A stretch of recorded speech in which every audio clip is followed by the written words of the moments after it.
The uneven bars that we see today in gymnastics are not something new or different. They have been the same forever. They have undergone quite a lot of changes with the passage of time. Maybe the changes were made as per the demands of the game or the safety issues with the gymnasts. In this video, we will be looking at the evolution of uneven bars in the world of gymnastics. First appearance. The uneven bars made their debut in the 1934 World Championships and were formally included in the Olympic Games in 1952. They were essentially identical to men's parallel bars at the time, with the exception that one was raised higher than the other.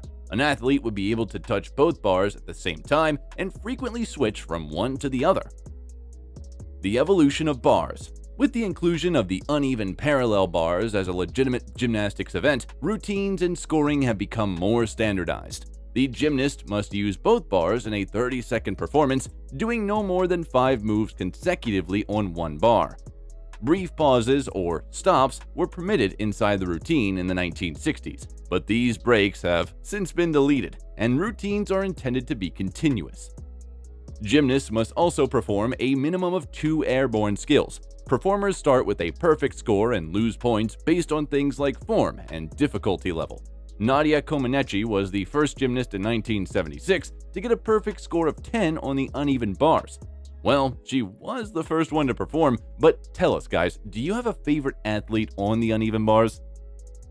In the beginning of the 1970s, women's and men's bar equipment began to be manufactured separately, depending on the way the equipment was used by both genders.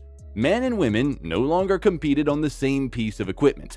The circumference and shape of the bars, as well as the manner of modifying the size, were altered. Tension wires were added and anchored to the floor for greater stability. Due to the more powerful talents being performed, the bars were no longer entirely composed of wood.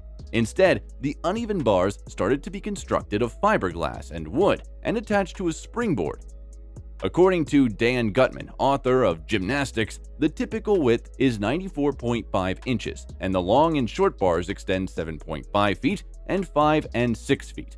However, the distance is flexible and is varied over decades and countries, occasionally influencing how a specific feat is accomplished.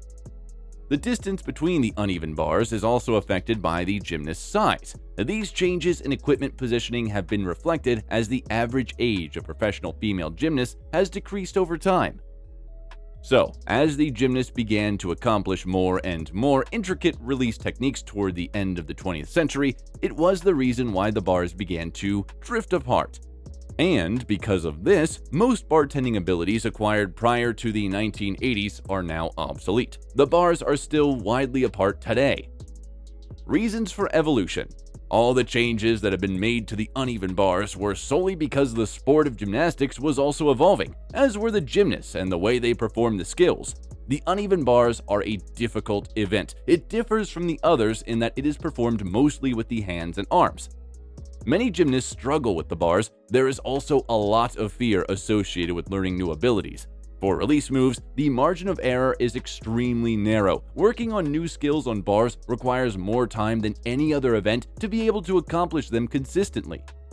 Mental blocks are less common on bars than they are on beams, but they still happen. Falling through bars can be quite dangerous. So, this is why the changes have been made all the way from 1952 to 2022.